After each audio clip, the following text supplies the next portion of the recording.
नमस्कार मित्रांनो, तुमचं आपल्या चॅनलमध्ये स्वागत आहे। मी आज GNM थर्ड इयरमध्ये नर्सिंग एज्युकेशन अँड रिसर्चमधले प्रिवियस पेपरमधले क्वेश्चन आणले आहेत। खूप इम्पॉर्टंट क्वेश्चन आहेत। बऱ्याच वेळा हे क्वेश्चन विचारले गेलेले आहेत।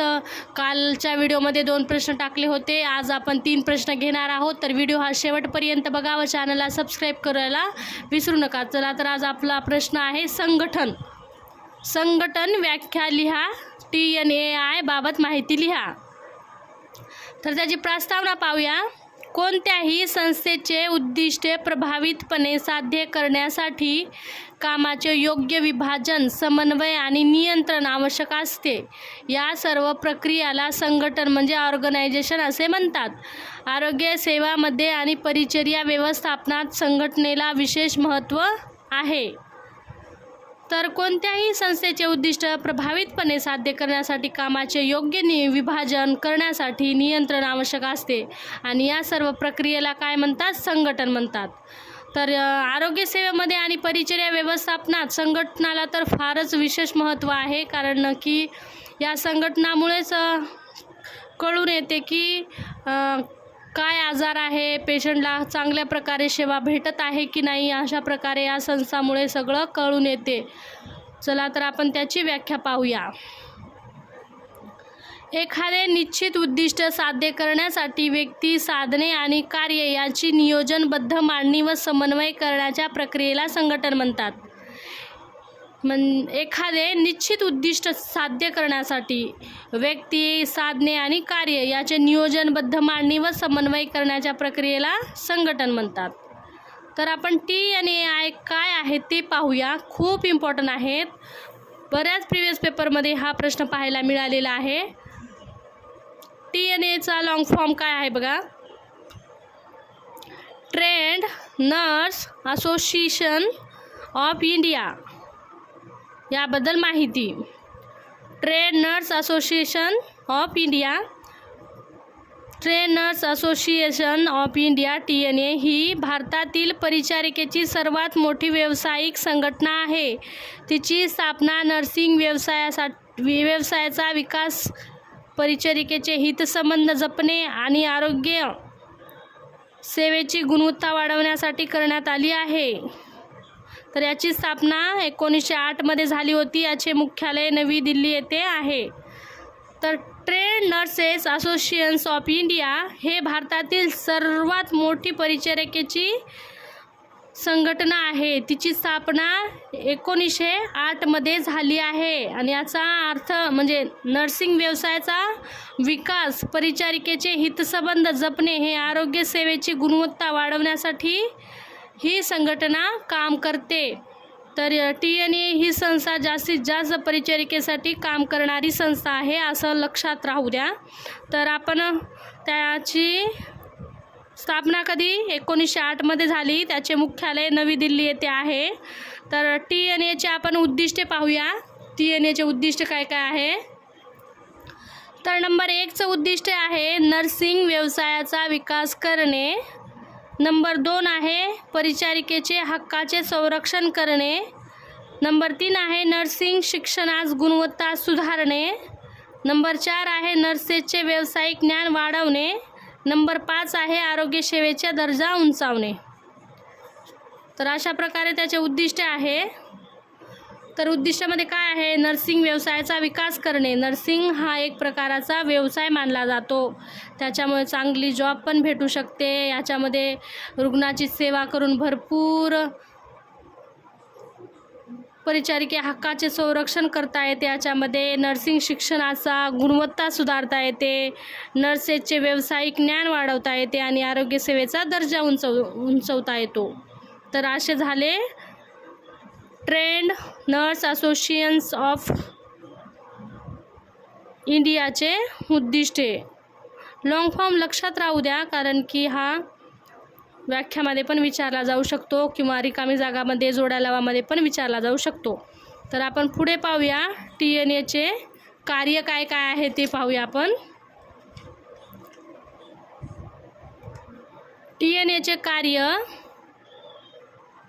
नंबर 1चं कार्य आहे परिषद कार्यशाळा व प्रशिक्षण कार्यक्रम आयोजित करणे, नर्सिंग शिक्षणासाठी मार्गदर्शन करणे, नर्सेसच्या समस्या शासनापुढे मांडणे, संशोधन व व्यावसायिक प्रकाशाला प्रोत्साहन देणे, नर्सिंग जर्नल व प्रकाशने प्रकाशित करणे, आणि 6वा आहे नर्सिंग संशोधनाला मदत करणे. तर काय काय कार्य करतात TNAची संघटना ही काय काय कार्य करते? तर परिषद, कार्यशाळा व प्रशिक्षण कार्यक्रम आयोजित करते. कोणतेही कार्यक्रम जर असेल तर कोणती ही संघटना आयोजित करते. तर नर्सिंग शिक्षणासाठी मार्गदर्शन पण ही संस्था करते. नर्सच्या समस्या शासनापुढे मांडण्याचं कार्य पण TNA संस्था करते. संशोधन व व्यावसायिक विकासाला प्रोत्साहन देण्याचं कार्य पण ही TNA संस्था करते. नर्सिंग जर्नल व प्रकाशन प्रकाशित पण हीच करते. नर्सिंग संशोधनाला मदत पण करते ही. तर पुढे पाहूया, trained nurse association of India ही भारतातील नर्सची एक महत्त्वाची संघटना आहे. तिची स्थापना 1908 मध्ये झाली. नर्सिंग व्यवसायाचा विकास करणे, नर्सचे ज्ञान व कौशल्य वाढवणे आणि नर्सेसच्या हिताचे संरक्षण करणे हे या संघटनेचे मुख्य उद्दिष्ट आहे. ही संघटना नर्सिंग शिक्षणाची गुणवत्ता सुधारण्यासाठी तसेच नर्सेसना विविध प्रशिक्षण व मार्गदर्शन देण्यासाठी कार्य करते. भारतातील नर्सिंग क्षेत्राच्या प्रगतीमध्ये TNAचे महत्त्वपूर्ण योगदान आहे. तर बघा, हे भारतातील नर्सेसची एक महत्त्वाची संघटना आहे. तिची स्थापना 1908 मध्ये झाली. नर्सिंग व्यवसायाचा विकास करणे, नर्सचे ज्ञान व कौशल्य वाढवणे, हिताचे संरक्षण करणे या संघटनेचे मुख्य उद्दिष्ट आहे. ही संघटना नर्सिंग शिक्षणाची गुणवत्ता सुधारण्यासाठी तसेच नर्सेसना विविध प्रशिक्षण व मार्गदर्शन देण्यासाठी पण कार्य करते. भारतातील नर्सिंग क्षेत्राची प्रगतीमध्ये TNA ही खूप महत्त्वाची योगदान करणारी संघटना आहे. तर मित्रांनो, एवढंच होतं या प्रश्नामध्ये. त्याची प्रस्तावना होती, प्रस्तावनानंतर त्याची व्याख्यानंतर आपण TNA ची बद्दल माहिती थोडी पाहिली, त्याची स्थापना कधी झाली पाहिले, TNAचे उद्दिष्ट पाहिले. TNAचे उद्दिष्ट झाल्यानंतर आपण TNAचे कार्य काय काय कार्य करतात ते पाहिलं आणि थोडी अजून माहिती पाहिली. चला तर आपण आता दुसरा प्रश्न पाहूया. हे प्रश्न बऱ्याच वेळा एक्झाममध्ये आलेला आहे. नर्सिंग लेखा परीक्षा व्याख्या आणि त्याचे महत्त्व. प्रिवियस पेपर टाकला होता ना मी, त्याच्यामध्ये हे प्रश्न आलेले आहेत. नर्सिंग लेखा परीक्षा म्हणजे नर्सने रुग्णाला दिलेल्या सेवेची आणि केलेल्या नोंदीची तपासणी करण्याची प्रक्रिया होय. यामुळे नर्सिंग सेवा योग्य प्रकारे दिले जाते की नाही समजते. हे रुग्णांना चांगली सेवा मिळावी आणि नर्सिंग सेवाची गुणवत्ता वाढावी यासाठी नर्सिंग लेखा परीक्षा केल्या जाते. त्यामुळे रुग्णांना अधिक चांगली सेवा मिळण्यास मदत होते. तर काय आहे नर्सिंग लेखा परीक्षण? नर्सिंग लेखा परीक्षण म्हणजे नर्सने रुग्णाला दिलेली सेवेची आणि केलेल्या नोंदीची तपासणी करण्याची प्रक्रिया होय. यामुळे नर्सिंग सेवा योग्य प्रकारे दिली जाते की नाही हे समजते. रुग्णांना चांगली सेवा मिळावी आणि नर्सिंग सेवाची गुणवत्ता वाढावी यासाठी नर्सिंग लेखा परीक्षा केल्या जातात. त्यामुळे रुग्णांना अधिक माहिती, चांगली सेवा मिळण्यास मदत होते. आपण पाहूया नर्सिंग महत्त्व. नर्सिंग लेखा परीक्षेचे महत्त्व काय आहे? महत्त्व नर्सिंग लेखा परीक्षेचे काय काय आहे? नंबर 1चं महत्त्व आहे रुग्णांना चांगली सेवा मिळावी. नंबर 1चं महत्त्व काय आहे? रुग्णांना चांगली सेवा मिळावी. नंबर 2 आहे नर्सिंग सेवेची गुणवत्ता सुधारते. नंबर 3 आहे नर्सिंग कामातील चुका समजतात. नंबर 4 आहे चुका दुरुस्त करण्यास मदत होते. नंबर 5 आहे रुग्णाच्या नोंदी व्यवस्थित ठेवता येते. नंबर 6 आहे नर्सच्या कामाचे मूल्यमापन करता येते. नंबर 7 आहे नर्समध्ये जबाबदारीची भावना वाढते. नंबर 8 आहे रुग्णाची सुरक्षितता वाढते. नंबर 9 आहे काम अधिक शिस्तबद्ध होते आणि नर्सेसचे ज्ञान आणि कौशल्य वाढण्यास मदत होते. 11 नंबर आहे रुग्णाचे समाधान वाढते. रुग्णालयातील सेवेची दर्जा सुधारतो. भविष्यातील कामाचे नियोजन करणे सोपे होते. आणि 14 आहे नर्सिंग सेवेमध्ये सुधारणा करण्याची संधी मिळतात. तर नर्सिंग लेखापरीक्षेचे महत्त्व काय आहे? रुग्णांना चांगली सेवा द्यावी. नर्सिंग त्याच्यामुळे नर्सच्या सेवेची गुणवत्ता सुधारते. नर्सिंग कामातील ज्या चुका आहेत त्या लिहून जर ठेवले तर त्या चुका काय आहे ते समजून येतात. त्याच्यामुळे आपल्याला चुका दुरुस्त करण्यास मदत होते. रुग्णाची नोंदी व्यवस्थित ठेवता येतो. नर्सच्या कामाचे मूल्यमापन लेखापरीक्षामुळे करता येते. नर्समध्ये जबाबदारीची एक भावना निर्माण होते. रुग्णाची सुरक्षितता वाढते. काम अधिक शिस्तबद्ध होतो. नर्सचे ज्ञान आणि कौशल्य वाढण्यास मदत होतो. रुग्णाचे समाधान, रुग्णालयात सेवेचा दर्जा सुधारतो. भविष्यातील कामाचे नियोजन करणे सोपे होते. नर्सिंग सेवामध्ये सुधारणा करण्याची संधी मिळतात. तर मित्रांनो, हे 5 मार्कासाठी प्रश्न आहे. एवढंच आहे या प्रश्नामध्ये. नर्सिंग महत्त्व लिहायचं आणि लेखापरीक्षेची व्याख्या आणि महत्त्व लिहिल्यानंतर तुम्हाला एवढं मुद्दे लिहिले ना 5 मार्क भेटतात. पुढचा प्रश्न पाहूया आपण.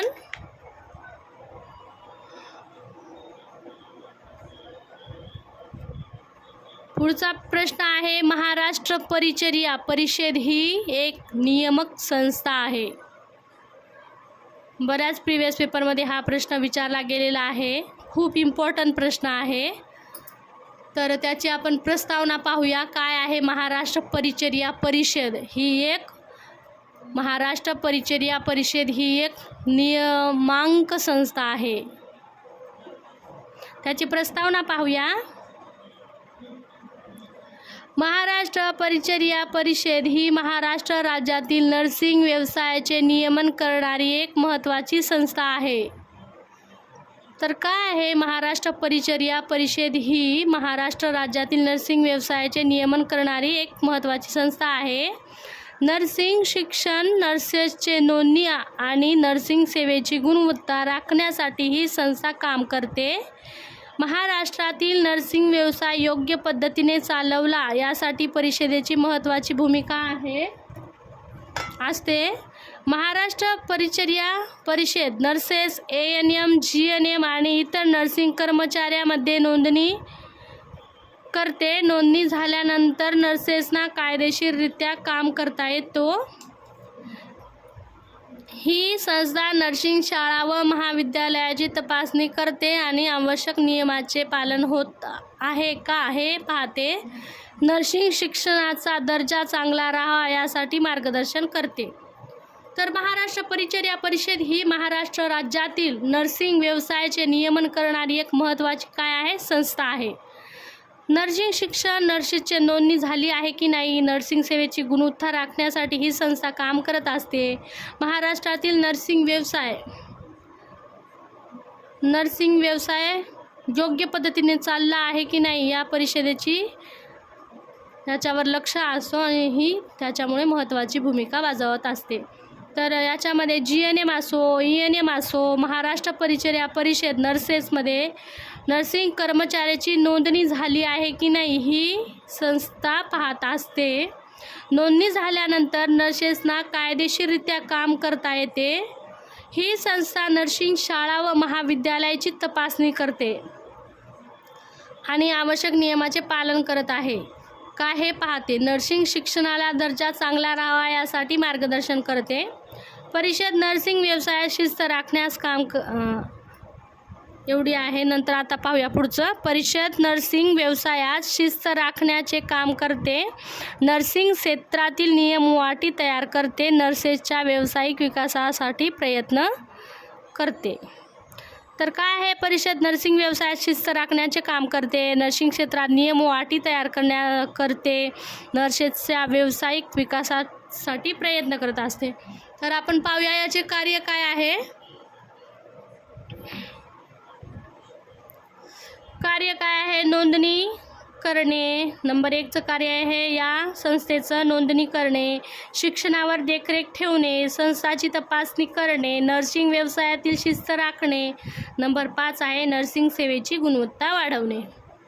तर एवढे आहे कार्य. महाराष्ट्र परिचर्या परिषद संस्थेचे कार्य नोंदणी करणे, शिक्षणावर देखरेख ठेवणे, संस्थाची तपासणी करणे, नर्सिंग व्यवसायातील शिस्त राखणे, नर्सिंग सेवेची गुणवत्ता वाढवणे. चला अजून एक प्रश्न पाहूया आपण अर्ज नमुनाचा. पुढचा 4 प्रश्न कवर होतात मग आज. स्टाफ नर्स पदासाठी अर्जाचा नमुना लिहा.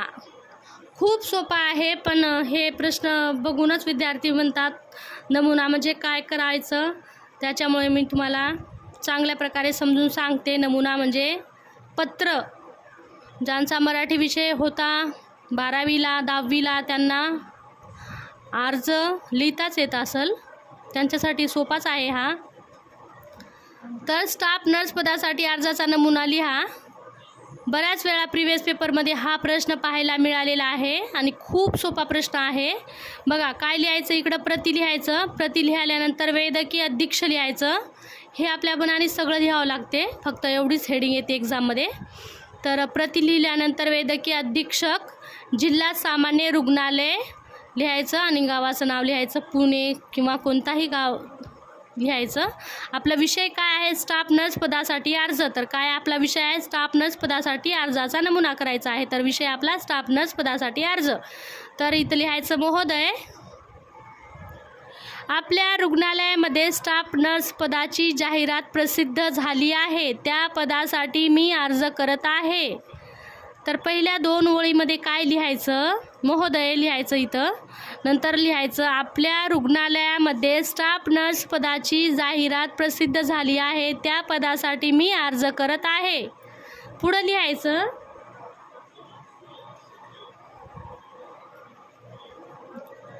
मी GNM नर्सिंग अभ्यासक्रम पूर्ण केला असून माझी नर्सिंग कौन्सिलमध्ये नोंदणी आहे.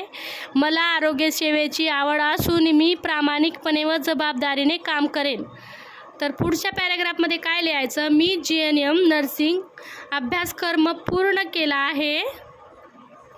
असून माझी नर्सिंग कौन्सिलमध्ये नोंदणी आहे, म्हणजे रजिस्ट्रेशन झालेलं आहे. मला रुग्णसेवेची आवड असून मी प्रामाणिकपणे व जबाबदारीने काम करेन. तर मी प्रामाणिकपणे व जबाबदारीने काम करेल असं लिहायचं. आणि तिसऱ्या पॅराग्राफमध्ये काय लिहायचं मग, तरी माझा अर्ज सहानुभूतीपूर्वक विचारात घेऊन मला स्टाफ नर्स पदावर नियुक्ती द्यावी ही नम्र विनंती. काय लिहायचं मग तिसऱ्या पॅराग्राफमध्ये, तरी माझा अर्ज सहानुभूतीपूर्वक विचारात घेऊन मला स्टाफ नर्स पदावर नियुक्ती द्यावी ही नम्र विनंती. खाली लिहायचं आपली विश्वासू जे काही नाव आहे ते लिहायचं, पत्ता लिहायचा, आपला मोबाईल नंबर लिहायचा, दिनांक लिहायचं आणि इथं सही करायची. एवढाच होता नमुनामध्ये स्टाफ नर्सचा नमुना. बऱ्याच प्रिव्हियस पेपरमध्ये नाही, दरवर्षीच हा प्रश्न विचारला जातो. तर तुम्ही हे करूनच ठेवा, खूप सोपा आहे. एवढ्याशाला 5 मार्क भेटून जाते. तर मित्रांनो, व्हिडिओ जर आवडला असेल तर व्हिडिओला लाईक करा, चॅनलला सबस्क्राईब करा, मित्रांपर्यंत शेअर करा. अजून जर कोणते प्रश्नाचे आन्सर हवे असेल तर कमेंटमध्ये सांगा. चला भेटूया नेक्स्ट व्हिडिओमध्ये. Bye bye.